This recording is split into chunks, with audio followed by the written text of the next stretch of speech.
గ్రంథం 57వ అధ్యాయము. నన్ను కరుణింపుము దేవా, నన్ను కరుణింపుము. నేను నీ శరణుజొచ్చి ఉన్నాను. ఈ ఆపదలు తొలగిపోవు వరకు నీ రెక్కల నీడను శరణుజొచ్చి ఉన్నాను. మహోన్నతుడైన దేవునికి, నా కార్యము సఫలము చేయు దేవునికి నేను మొరపెట్టుచున్నాను.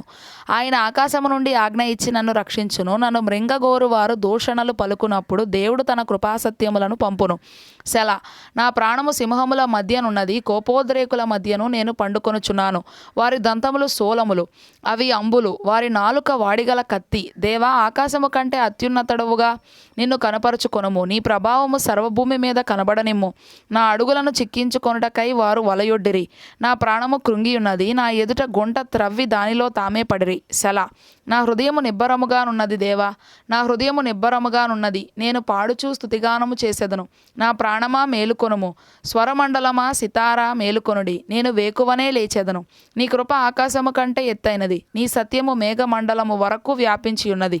ప్రభువా, జనములలో నీకు కృతజ్ఞతాస్తుతులు నేను చెల్లించెదను. ప్రజలలో నిన్ను కీర్తించెదను.